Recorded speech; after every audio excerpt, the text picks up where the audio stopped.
Before I call the member for Fowler, I'd like to inform the House that we have present in the gallery this afternoon His Excellency Mr Wolfgang Stromaher, Ambassador of Austria. On behalf of the House, I extend a warm welcome to you. And I give the call to the member for Fowler. Thank you, Mr Speaker. Mr Speaker, my question is to the Prime Minister. Australia is facing a cost of living and jobs and skills emergency. My electorate of Fowler also bears the brunt of the nation's migrant settlement city. It has one of the highest national unemployment rates over the past decade, almost 10% and more than double the national average. How will the Prime Minister commit to working with me to lower the unemployment rate and lower the cost of living for struggling families of Fowler? Give the call to the Prime Minister. I thank very much the member for Fowler for her question. And just last week we had a very constructive one-on-one meeting about how the government can assist people in Fowler electorate around the Liverpool area in south-west Sydney, an area that I'm very familiar with. And the member is quite right to point to socio-economic disadvantage that's there in Fowler. It has a much higher proportion of new migrants to Australia than the average across the country. And in particular, many newer groups have gone to south-west Sydney to settle, to make Australia their home. Over a period of time, what I know is that communities like the Vietnamese community in Fowler, just like the one in Marrickville, when I recall the member for Fowler living in my electorate some years ago where we first met, that community has proven to be a great success.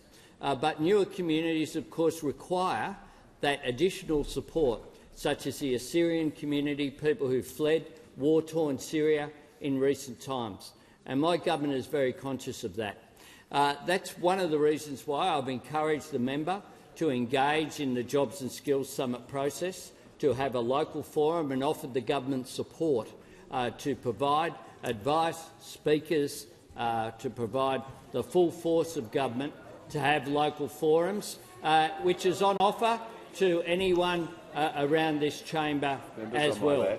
What we need to do is to work with the local business community, to work with TAFE, the three levels of government, and I discussed with Premier Perrottet today at the National Cabinet, along with other premiers, how we can make sure, arising out of that, we give Australians more opportunities for jobs through better TAFE funding, better training, making sure that we identify those opportunities which are there. One of the things we know is that long-term unemployment can be a scourge. In particular, I'm aware that in south-west Sydney there are pockets, large pockets of housing estates whereby disadvantage is entrenched. When I asked a question the other day about social housing, I spoke about the need to have a mix of housing as well.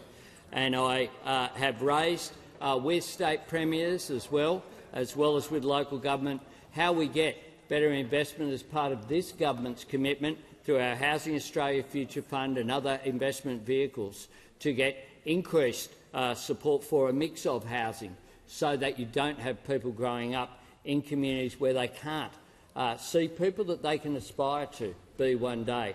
I thank very much the member for Fowler for her question. I look forward to working constructively with her, and I thank her for her engagement with the government up to this point.